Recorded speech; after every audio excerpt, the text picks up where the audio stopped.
नाज़रीन, historic events हो रहे हैं और तेजी के साथ जो पावर डायनामिक्स है वो बदल रहे हैं और इजराइल के खिलाफ एक सफबंदी होती हुई नजर आ रही है। नाज़रीन, तीन मुल्कों की एक अहम तरीन मुलाकात हुई है और इस मुलाकात के अंदर इजराइल को वार्न किया गया है। इजराइल का लेबनान, सीरिया, गजा के अंदर जो हमले हैं और जो उसके इरादे हैं उनको कन्फ्रंट करने की जो बात की गई है और तीनों मुल्कों ने यह भी अहद किया है कि वो आपस में जो अलायंस है, जो कॉपरेशन है, उसको मजीद बढ़ाएंगे। और ये तीन मुल्क कौन से हैं?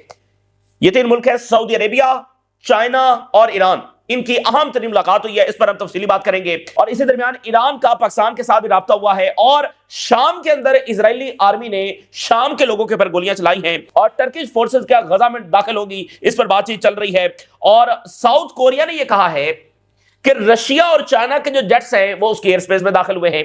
बड़ी संगीन बात है। रशिया और चाइना दोनों के जेट्स है वो साउथ कोरिया की एयर स्पेस के अंदर दाखिल हुए हैं। और जो लिथुआना है ये एक नेटो कंट्री है और रशिया की बॉर्डर स्टेट है। यहां पर नेशनल इमरजेंसी जब नाफिज हो गई है, लिथुआना ने यह कहा है कि उनकी भी एयर स्पेस के अंदर इन्फिल्ट्रेशन हुई है, जेट्स और ड्रोन्स उनकी एयर स्पेस में दाखिल हुए। इसके बाद नेशनल इमरजेंसी जब नाफिज कर दी गई है। वेनेजुएला के हवाले से क्या डेवलपमेंट्स आ रही हैं ये आपके साथ शेयर करेंगे। और ट्रंप इंतजामिया और यूरोप का फड्डा बढ़ रहा है। वर्ल्ड वॉर 2 के बाद कभी भी ऐसा नहीं हुआ कि अमेरिकन एडमिनिस्ट्रेशन और यूरोपियंस के दरमियान इस नौयत के इख्तलाफात, डिवीजन्स हो। और सबसे जो अहम तरीन बात है कि ट्रंप इस वक्त ये बात कर रहे हैं कि यूरोप के अंदर सिविलाइजेशन इरोजन हो रहा है। ये यानी कि पहली बार इस नौयत की बात हो रही है कि यूरोप के अंदर सिविलाइजेशन इरोजन हो रहा है। ट्रंप ने भी रिसेंटली कहा है कि पेरिस, लंदन, ये सब जब वो बदल चुके हैं, ये वो जो पुराना यूरोप हुआ करता था वो है ही नहीं। और यानी वो टारगेट कर रहे हैं कि ये जो इमिग्रेशन हो रही है ये यूरोप का नक्शा बदल रहे हैं। तो इसको एक्सपर्ट्स इस तरह से देख रहे हैं कि ट्रंप के ये स्टेटमेंट्स जो है और ये पॉलिसी जो है ये असल में यूरोप के अंदर रिजीम चेंज को पुश कर रही है।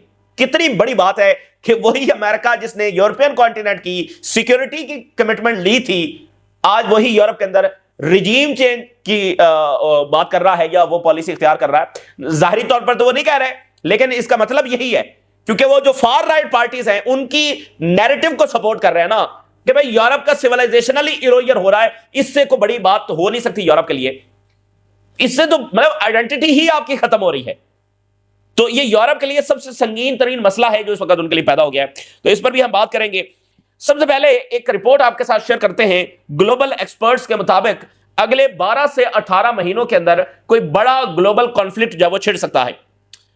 द ग्लोबल कॉन्फ्लिक्ट जो है could be inevitable within the next 12 to 18 months. अगले 12 से 18 महीनों के अंदर यानी इसी ट्रंप टेन्योर में कोई बड़ा ग्लोबल कॉन्फ्लिक्ट जो है वो शुरू हो सकता है।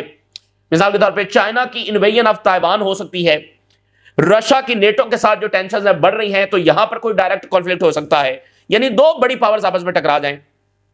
सिचुएशन जो है वो इस वक्त बहुत ज्यादा कॉम्प्लेक्स है और इसमें फिर साइबर वॉरफेयर है, इसमें अब हाइब्रिड वॉरफेयर शुरू हो चुका है। तो इससे नई लेयर्स ऑफ अनसर्टेनिटी वो भी पैदा हो चुकी हैं।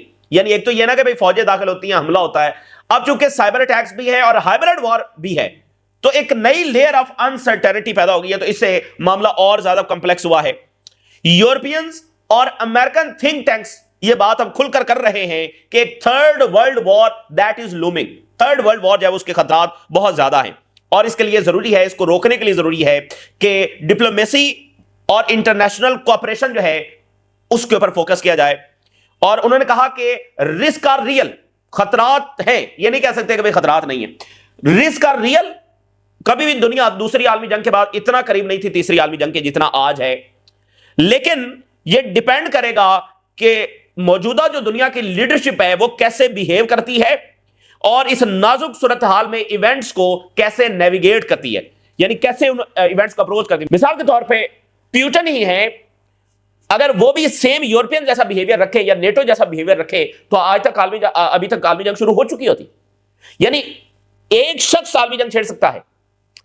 तो जो मौजूदा लीडरशिप है उसी ने जंग छेड़नी है ना, या उसी ने अमन की तरफ जाना है। नेटो ने तो पूरी जंग लॉन्च कर रखी है रशिया पर। अगर वहां भी कोई हार्ड लाइनर बैठा होता और इन्हीं की तरह बिहेव करता तो एक तो बरह रास्त जंग छिड़ चुकी थी, अब से पहले ही छिड़ चुकी होती। तो क्योंकि इन्होंने तो कोई कसर नहीं छोड़ी हुई, ये तो आज भी जंग रोकने के लिए तैयार नहीं है। ठीक है ना। तो क्या है कि एक बंदा उसका फैसला है और वो तरीके से चीजों को लेकर चल रहा है। तो मौजूदा जो दुनिया के 5-8 बड़े लीडर्स हैं, अगर इन्होंने एहतियात से और ध्यान से काम ना लिया तो फिर ये जंग जो है नागुज़ीर है। तो बहुत मैटर करेगा कि मौजूदा दुनिया की लीडरशिप वो कैसे सोचती है और कैसे मामला। अब देखना उनके डबल स्टैंडर्ड्स, आप वेस्ट के देखें डबल स्टैंडर्ड्स रिगार्डिंग फिलिस्तीन, रिगार्डिंग मिडिल ईस्ट और यूक्रेन में भी वो अब भी एक प्रिंसिपल स्टांस लेने के लिए तैयार नहीं है। और ताइवान के मामले में चाइना को मुसलसल प्रोवोक किया जा रहा है, ठीक है। और यहां पर इजराइल ईरान पर हमला करने की तैयारी कर रहा है, एक ऐसी जंग जो एक आलमी जंग का फ्लैश पॉइंट साबित हो सकती है। और वेस्ट की मुनाफकत देखिए, वो इजराइल को रोकने के लिए तैयार नहीं है। अभी जर्मन चांसलर जब दौरा करके गए, सो ये बात है। अच्छा, ईरान में ट्रायलेटरल मीटिंग हुई है, सऊदी अरेबिया और चाइना को होस्ट किया है। Saudi officials, Chinese officials Iran पहुंचे हैं। ईरान और सऊदी अरेबिया में जो चाइना ने सुलह करवाई थी, तो उसके लिए एक कमेटी भी बनाई गई थी कि जो इस सुलह को ओवरसी करेगी।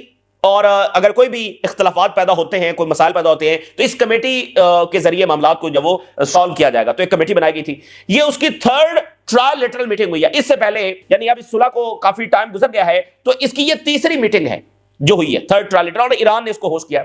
अच्छा, बुनियादी इस ट्रायलेटरल मीटिंग का काम तो इससे पहले यह था कि ईरान और सऊदी अरेबिया के दरमियान ताल्लुकात को स्टेबल रखा जाए। जो चीजें तय हो गई हैं कि एक दूसरे के खिलाफ प्रॉक्सी वॉर में नहीं जाएंगे, उसको सस्टेन रखा जाए और उन्हीं जो अंडरस्टैंडिंग्स हैं उनको कायम रखा जाए। लेकिन अब जो दुनिया बदल रही है और तेजी के साथ बदलते हुए इवेंट्स हैं, और फिर ईरान को बरह रास्त इजराइल का खतरा है, इजराइल के हमले का, और सऊदी अरेबिया के जो मफादात है उन पर भी इजराइल हमलावर है, जिसकी सबसे बड़ी मिसाल आपके सामने सीरिया है। सीरिया में सऊदी अरेबिया का इंटरेस्ट यह है कि सीरिया स्टेबलाइज हो, इजराइल इसको स्टेबलाइज नहीं होने दे रहा। तो सऊदी अरेबिया के मफादात पर भी इजराइल हमलावर है। तो अब इस एक नई दुनिया में जरूरत इस अमर की है कि अब एक्सपेंड किया जाए कोऑपरेशन को, रिलेशंस को और अलायंस को, जब आगे बढ़ाया जाए और इजराइल को रोका जाए इस इत्तेहाद के जरिए। तो अब उस तनाजुर के अंदर मुलाकात हुई है। देखिए, जो आज के जिस दौर से हम गुजर रहे हैं, अब जो भी दौरे हो रहे हैं या जो भी मुलाकातें हो रही हैं, वो रूटीन की मुलाकातें नहीं है, क्योंकि इससे पहले रूटीन में मुलाकातें हो गई, दौरे हो गए, वो रूटीन में चलता रहता है। इस वक्त जो हो रहा है वो एक एक चीज जो है वो एक खास तनाजुर में हो रही है।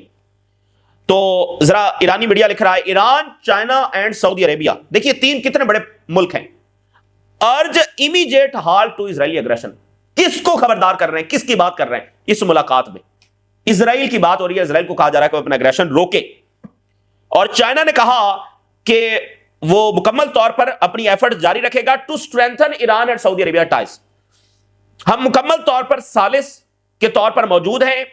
देखिए, ये बड़ी गैर मामूली चीजें हैं। वेस्ट ने, अमेरिका ने, इजराइल ने ईरान सऊदी अरेबिया को लड़ाकर अपना मफाद निकाला है, और चीन ने दोनों की सुलह करवाई है। और चाइना यह कह रहा है कि हम सालिस के तौर पर मौजूद हैं और इस ब्रिज को हम टूटने नहीं देंगे, इन रिलेशंस को हम टूटने नहीं देंगे।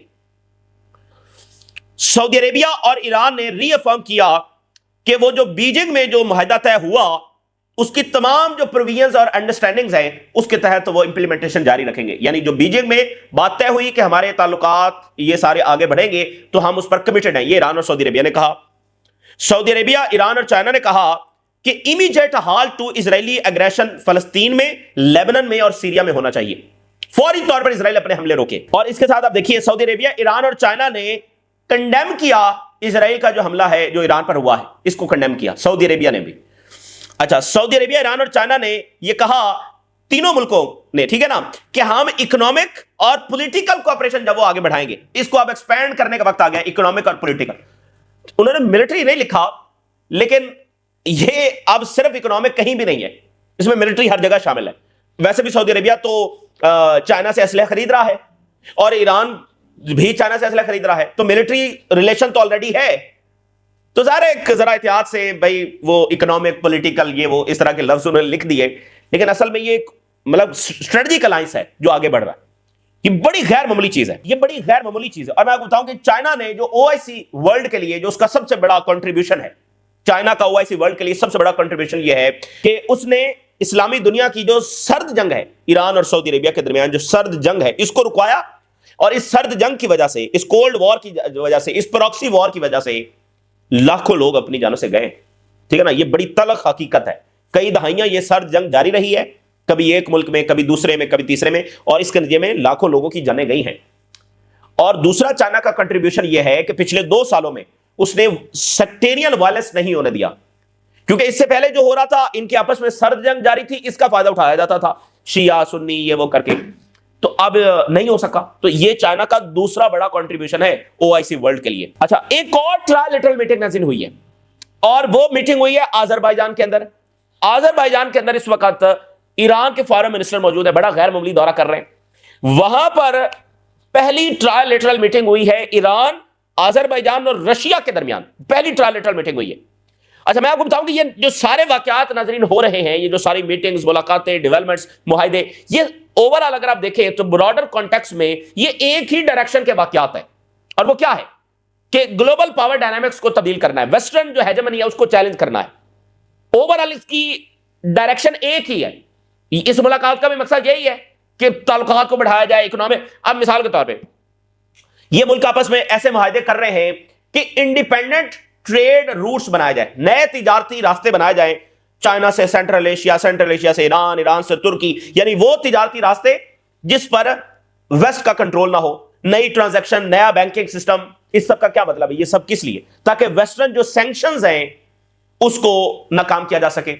और अगर आप देखें तो वेस्टर्न सैंक्शंस इजराइल ही का तो एक टूल है। जिन जिन मुल्कों पर हमला हुआ है, आप इराक ले लें, शाम ले लें, लिबिया ले लें, ईरान ले लें, इन सब के ऊपर सैंक्शंस ही तो लगी हैं। हमले से पहले और हमले के बाद भी सैंक्शंस ही तो लगी हुई हैं। ईरान पर अभी भी सैंक्शंस नहीं है। तो वेस्टर्न सैंक्शंस उस मुल्क को कमजोर करने का ही तो टूल है, और बाद में फिर इजराइल उस पर हमलावर होता है या अमेरिका बराह रास्त होता है।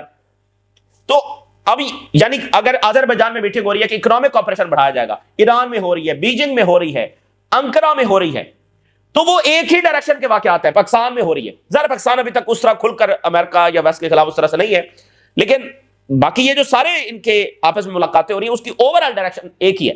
डेफिनेटली ईरान के अपने इंटरेस्ट होंगे कि अपनी मिलिट्री को, इकोनॉमी को स्ट्रांग किया जाए, दूसरों के अपने इंटरेस्ट होंगे, वो तो होते ही हैं, लेकिन ब्रॉडर ये है कि भाई वेस्टर्न हेजेमनी, और जो इजराइल की बदमाशी है वो वेस्टर्न हेजेमनी की वजह से, वेस्टर्न सैंक्शंस की वजह से है, वेस्टर्न डोमिनेंस की वजह से है, और उसको अब ये कामयाबी के साथ जो है वो नाकाम बना रहे हैं।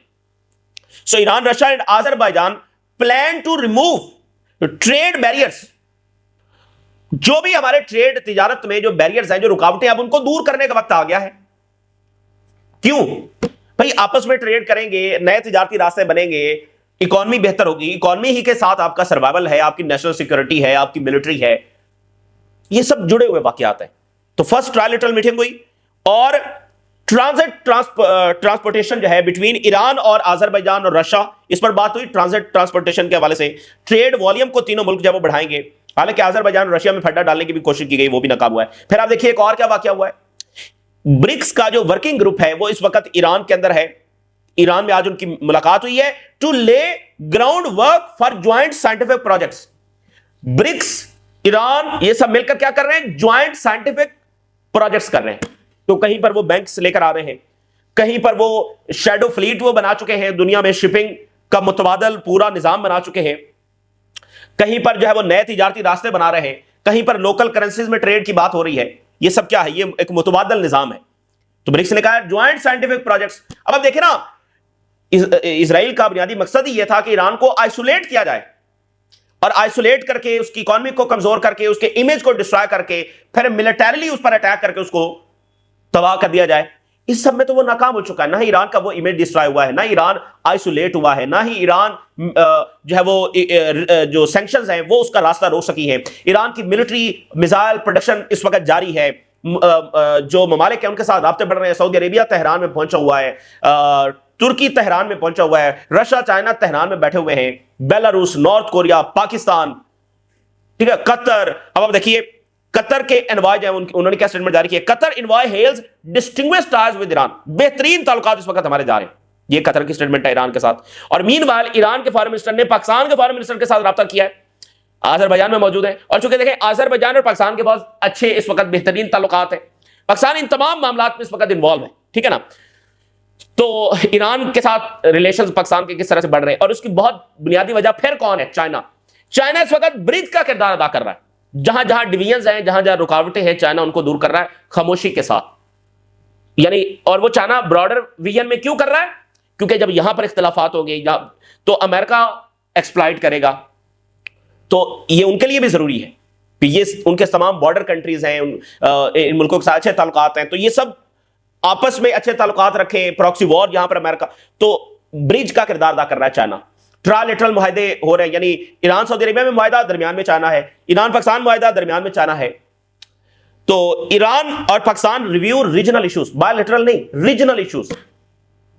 भाई ईरान और पाकिस्तान अगर आपका हो तो बायलैटरल डिस्कस करें ना, नहीं बायलैटरल नहीं डिस्कस हो रहे, रीजनल इश्यूज डिस्कस हो रहे हैं।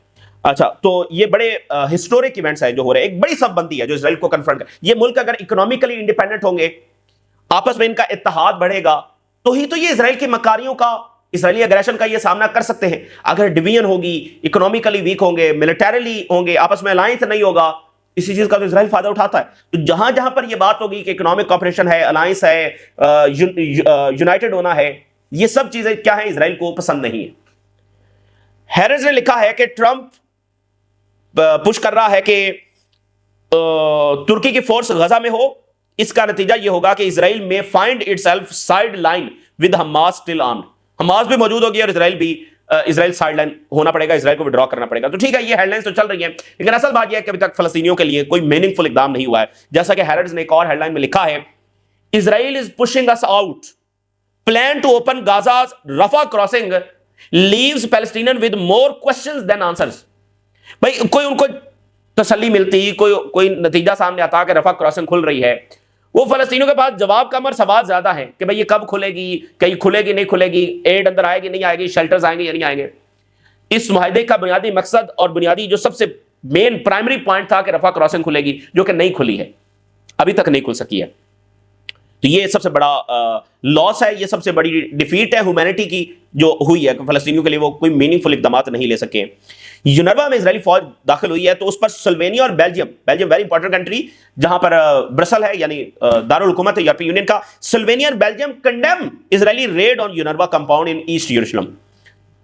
अच्छा, उधर जो है वो इजरायली आर्मी ने सीरिया के लोगों के ऊपर गोलियां चलाई और कहा है कि वो यहां पर दंगे फसाद करने की कोशिश कर रहे थे, तो हमने उनको डिस्पर्स किया, हमने उनको मुंतशर किया। बहुत बड़ी बदमाशी है कि वो शाम के लोगों पर यूं खुलेआम गोलियां चला रहे हैं। साउथ कोरिया ये कह रहा है कि रशिया एंड चाइनीज जेट्स जो हैं वो हमारी एयर डिफेंस जोन के अंदर दाखिल हुए हैं। बहुत बड़ी बात है। उधर जापान चाइना के साथ कशीदगी, और इधर चाइना और रशिया का ये डेलिबरेटली दाखिल हुए, क्या हुआ है, लेकिन ये काफी संगीन मामला है। अच्छा, एक और बड़ी डेवलपमेंट यह है जिससे अमेरिका की शिकस्त बिल्कुल वाज़ेह है। ट्रंप ने एनवीडिया को यह ग्रीन लाइट दे दी है कि वो जो एडवांस आर्टिफिशियल इंटेलिजेंस चिप्स हैं वो चाइना को दे दे।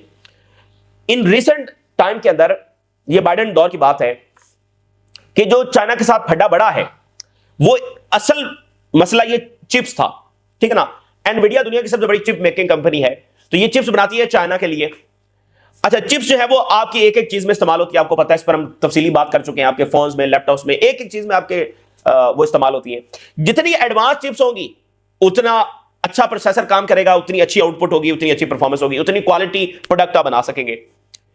तो अमेरिका ने ये चिप्स रोक ली, ठीक है। उसके बाद चाइना ने अपनी बनाना शुरू कर दी, और इस वक्त अनऑफिशियली कि चाइना एनवीडिया के बराबर की चिप्स बना सकता है और बना रहा है, ठीक है। आपको आर्टिफिशियल इंटेलिजेंस में ये चिप्स के बगैर आप आगे नहीं बढ़ सकते, ये सब तो चाइना बना रहा है। वजह क्या बनी? उन्होंने रोकी तो उन्होंने अपनी बनाना शुरू कर दी।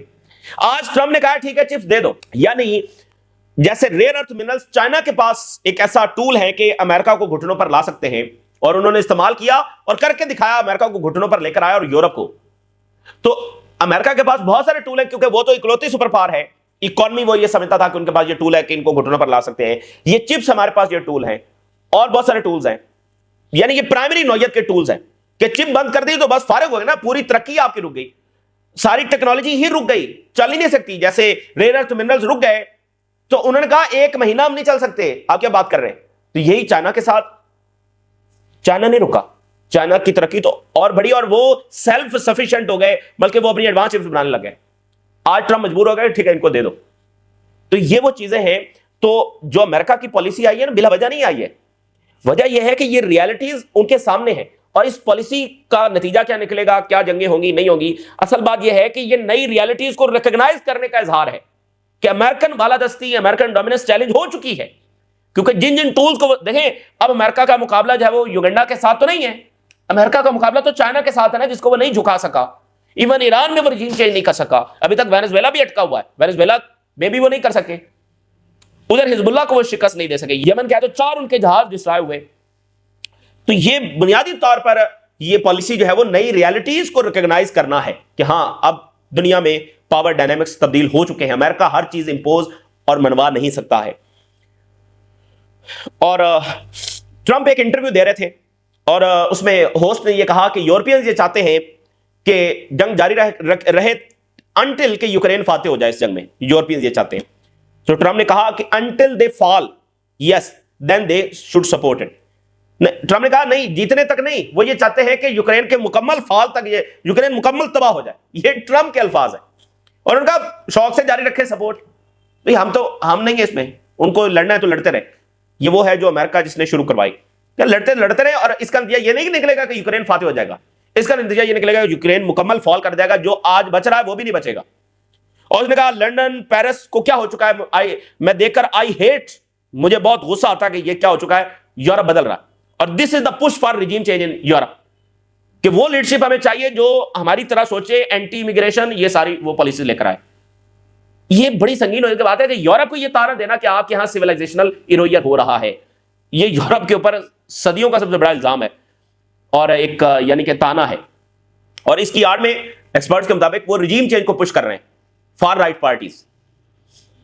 तो लिथुआना जो है उसने स्टेट ऑफ इमरजेंसी डिक्लेयर कर दी है, ब्रीच हुआ है उनकी स्पेस में ड्रोन जेट्स, और वो कह रहे हैं ये बेलारूस से दाखिल हुए। ये इंटरेस्टिंग बात है। और व्हाइट हाउस ने कहा है कि मडोरो जो है वो प्राइस पे करेगा क्योंकि वो क्रिमिनल्स को हमारे मुल्क में भेज रहा है और उसको खौफ खाना चाहिए कि जो प्राइस वो पे करेगा। व्हाइट हाउस की ताजा तरीन धमकी आई है। और रिपोर्ट के मुताबिक ट्रंप की ये जो मनरो डॉक्ट्राइन है, जिसको मनरो डॉक्ट्राइन 2.0 नाम दिया जा रहा है, रिस्क स्टॉलिंग लैटिन अमेरिका's ग्रोथ। ये बड़ी संगीन बात है कि लातीनी अमेरिका जो ऑलरेडी एक रिलेटिवली पुअर रीजन है, उसकी ग्रोथ रुक जाएगी इस पॉलिसी की वजह से। क्योंकि आप एक सिक्योरिटी पर फोकस करना शुरू कर देते हैं ना कि भाई हमला हो जाएगा, रिजीम चेंज हो जाएगी, तो आपकी डायरेक्शन, अटेंशन, रिसोर्सेज उस तनाजुर में लगना शुरू हो जाता है, डिफेंस में, तो आपकी ग्रोथ जो है वो रुक जाएगी। तो ये लैटिन अमेरिका के ऊपर ओवरऑल बड़ा मुश्किल वक्त है। देखें, मनरो डॉक्ट्राइन एक इंपीरियल डॉक्ट्राइन है। हक नहीं बनता है कि भाई वो फैसला करें कि इन मुल्कों ने क्या करना है। हाँ, वो कोई एंटी अमेरिका काम ना करें, लेकिन अब चाइना के साथ ताल्लुकात रखने हैं, रशिया से रखने हैं, इकोनॉमिक कॉपरेशन करना है, तो उसमें क्या खराबी है। तो बुनियादी तौर पर तो ये इंपीरियल डॉक्ट्राइन है और 200 साल बाद आप आज फिर वही डॉक्ट्राइन वो इंप्लीमेंट कर रहे हैं। तो बहुत सारे एक्सपर्ट्स इस पर ये भी लिख रहे हैं कि आज की वो दुनिया 200 साल पहले वाली दुनिया नहीं है, तो आज ये मनरो डॉक्ट्राइन उस तरह से ये इंप्लीमेंट नहीं कर सकेंगे और आज की दुनिया और है और ये मुल्क जो है वो रेजिस्ट करेंगे। तो ये बहरहाल इस वक्त की ताज़ा तरीन सूरत हाल जो आपके साथ शेयर किया। आपने राज जरूर आगाह करें। इजाज़त दीजिए। अल्लाह हाफिज़।